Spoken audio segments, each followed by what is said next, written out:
Hello, everyone, and welcome to another episode of the Wise Decision Maker Show, where we help you make the wisest and most profitable decisions. And today we'll talk about making the wisest and most profitable decisions on effective virtual collaboration for hybrid and remote teams. Now, as you might know, the future is hybrid. That's a phrase that's used pretty often right now, given the impact of the pandemic. Pretty impactful, pretty powerful. We've spent over 18 months working. Those who can work from home have spent that time working from home, especially with a Delta surge. More recently, have people who went to the office are coming back home. So we've seen that remote work has been definitely around for a long time, and companies are overwhelmingly planning to go hybrid. So up to 75% of employers plan to have hybrid schedules. This is led by large companies making the shift. You might think that, this is innovative, smaller middle market companies are making the shift. No, we're seeing large companies making the shift, and traditional companies, not simply the tech companies. I mean, I understand, companies like Facebook and Dropbox are saying we'll have remote work for as long as you want, and the rest people will be for as many people as you want from their workforce, and we'll have plenty of people working hybrid who want to come to the workplace however much time they want. But we also have traditional companies, large companies making the switch, like Nationwide, a major insurance company where permanently there's a switch to remote work for many workers. Some divisions have up to 75% of their workers working full-time remotely. The rest are coming in on a hybrid schedule. We have manufacturing companies like Applied Materials, which have a mostly hybrid schedule for their workers, with some people working full-time remotely.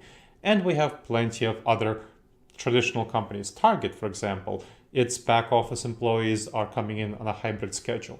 So we are seeing large companies making these permanent shifts, and where they have the large majority of their workforce coming in on a hybrid schedule, 1, maybe 2 days a week, something like that, and the rest of it being fully remote. So minority, but a significant minority being fully remote. Now, a number of company leaders don't want that. They don't want a hybrid schedule. They don't want any employees fully remote, because they feel that their company culture really suffered during the pandemic. It was really hurt. It was a big problem. And they want everyone back together. They want the teamwork. They want that collaboration. They want the company culture, that connection. Well, here's what happened. During COVID lockdowns, the leaders of these companies, they forced office-style collaboration on remote work. So office-style collaboration. Now, it's natural that happened in the lockdowns, because people didn't know any better, right? There was the lockdowns, the sudden, abrupt, major. And so what happened? Well, you naturally used what you know. There's a cognitive bias called functional fixedness, where we impose the ways that we know how to do things on the rest of our contexts, on new contexts and new solutions, on new problems. We seek the same old solution, also called the hammer-nail syndrome, when you have a hammer, everything that looks like a nail, right? It's natural for it to happen early onwards, but it's very surprising that it continued to happen throughout the pandemic, that companies didn't figure out how to adapt strategically to virtual work. They kept imposing their in-office culture on virtual work, which of course leads to poor results. Relatively few companies strategically revised their culture to adapt to the new normal of virtual work, of full-time remote work for 18 months when the pandemic was raging and still kind of continuing to rage. So they achieved much better retention of employees and much better engagement of employees. Now, the reason we can't use these old methods, these traditional methods in virtual collaboration. So why is that? Why can't we use them? It seems natural, right? We know this way, that's in-office culture. Why can't we use them? Well, because we crave connection. We want to feel connected to each other, to have a community. And office-style collaboration is not really great for that sense of community. You've had those Zoom happy hours, right? That is not great. If you've experienced them, usually managers force employees to come to them. There are only very few employees who actually enjoy Zoom happy hours.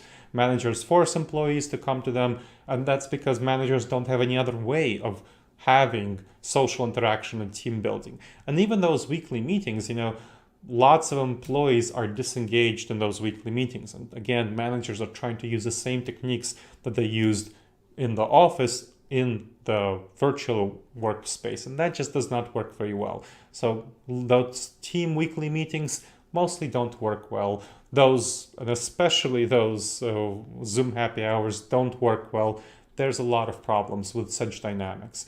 That's why they lead often to telework burnout and Zoom fatigue and people complaining that there are way too many meetings. There are surveys showing that over 80% of people who work remotely complain of way too many meetings. That's because they just don't work. These Zoom happy hours, these team meetings, that's a big problem. So you need to figure out other ways of collaborating effectively, adapting your culture to this post-pandemic normal, where it will be mostly hybrid with some fully remote. So that's a hybrid first model. That's what it's called, hybrid first. Working on site once or more weekly for mostly 1 day a week. That's kind of will be the default for most people. Some people who need to do more collaboration will be coming in more often, but 1 day a week for most people, that will be the default.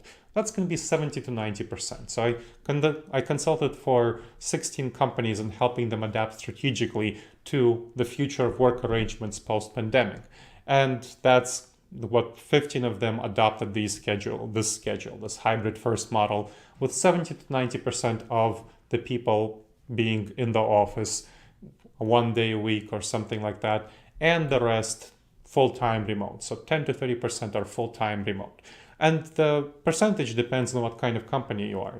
Large manufacturing company, so there's a Fortune 200 company that's a large high-tech manufacturing company. They have much more of a culture of being present. Some people have to be present because they're manufacturing, right?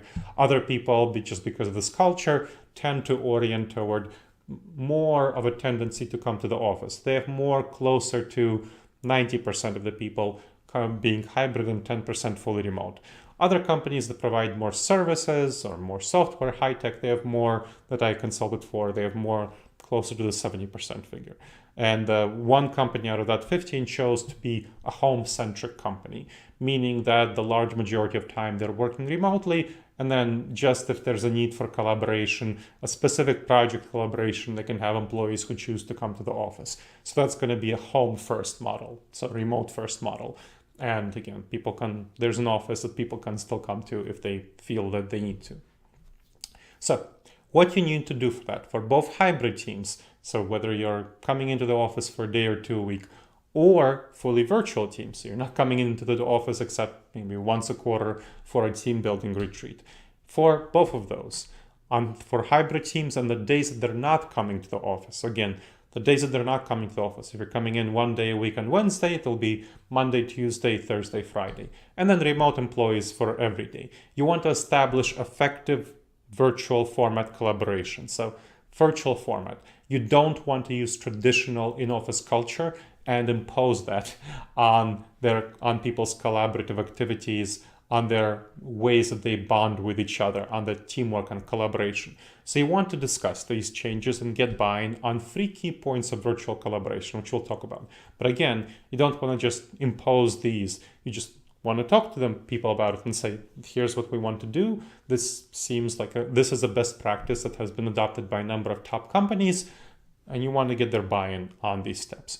But generally, here's what you want to do. So there are going to be 3 techniques that I'll talk about. 3 techniques for effective virtual collaboration. Again, for hybrid teams on the days that they're not in the office, and remote teams all the time. So every day. One is going to be water cooler conversations. So you want to replace those water cooler conversations, what managers try to do with the Zoom happy hours. You want to replace them, instead of using in-office style culture activities, you want to replace them with native virtual activities. And again, it's important to do that, to build that trust, to maintain that person-to-person connection, to create good teamwork. You want to create a morning update for teams using collaboration software. So let's say your Microsoft Teams, your Slack, your Trello, Asana, Mondays, whatever you use. Say Microsoft Teams, new companies, the large majority of companies with which I worked use that.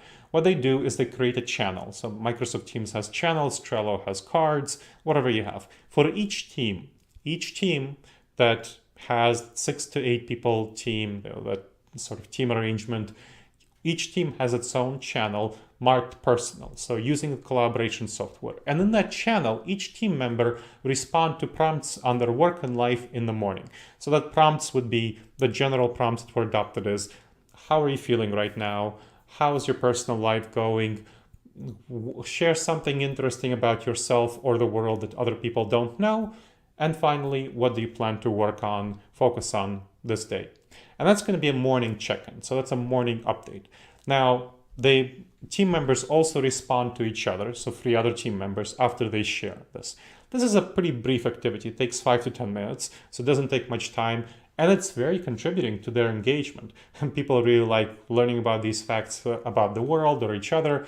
They want to know what other people are doing, and it helps them to know what other people, how are they doing in their personal life, and it also helps them to know what they're focusing on at work in case they want to collaborate, in case they want to coordinate on things. And you know what? It's also very helpful for managers, because I've seen managers, those team leads, the supervisors, get pretty anxious about whether their employees are even working at all, because they don't necessarily know that. They can't see that, and their employee might be sick or might be off, or there might be something weird going on. So it helps them address that, and helps them, leaders also get to know what's going on with the employees in their personal life, and kind of reveal things, talk about things. There might be issues, work-life balance, stress, that the employee might reveal, and they do reveal from my experience consulting for these companies in those chats, and that the manager can then talk to them about it. It's really very helpful. So that's point 1. The second point, you want to address diversity, equity, and inclusion.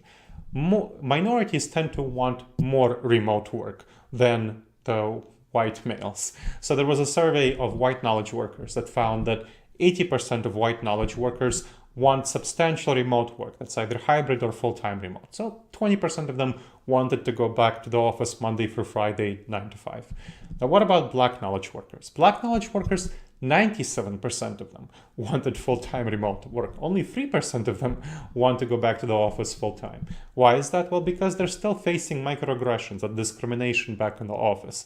So that is very much a benefit for your diversity, equity, and inclusion initiatives to have some full-time remote work and the rest being fully hybrid. That's much more conducive to minorities of all sorts. And we're talking about Black people, we're talking about all sorts of people, and especially people with disabilities who physically it's much more difficult for them to come to the office. So you want to address, as part of this, you do need to address digital discrimination, things like interruptions and privilege, lack of responses where those who with privilege tend to respond less frequently or in a longer time period for people who are minorities. So you want to assess that issues through surveys and then provide training to help address these issues of digital discrimination. And finally, you want to facilitate work-life balance. So you want to encourage people to have good work-life balance while they work. That is why I strongly recommend for employees to be able and encouraged to take physical and mental breaks, not sit down at 9 o'clock and get up at 5 o'clock, which unfortunately some people tend to do without realizing how much damaging it is for them. So you want to encourage employees to take those physical and mental breaks after 30 to 60 minutes of remote work, depending on how intense the work is. And it's important to include physical activities, walking around. Sitting has been shown by research to be quite problematic if we're sitting all day, very bad for our health. So breaks, that's going to be helpful for collaboration, for productivity, and it will reduce burnout, mistakes, and conflicts. All right, everyone. So I hope this presentation of why it's very beneficial for you to adapt native virtual formats for effective collaboration in hybrid and remote teams has been helpful for you. So check out other episodes of the Wise Decision Maker Show on wherever you're checking out the Wise Decision Maker Show. Subscribe to us on whether you're checking it out on videocast on YouTube, whether you're checking out on a podcast through Apple iTunes or plenty of other venues where the podcast is distributed. Send us your thoughts. Leave a comment with sharing your thoughts. Click like if you like it, and email me with any feedback at gleb@disasteravoidanceexperts.com. Gleb at disasteravoidanceexperts.com. And please share about it with your friends and on social media. That's the best compliment and the best thing you can do for a podcast or video cast. So please do that. All right, everyone. I hope this has been helpful to you, and I look forward to seeing you next time. And in the meantime, the wisest and most profitable decisions to you, my friends.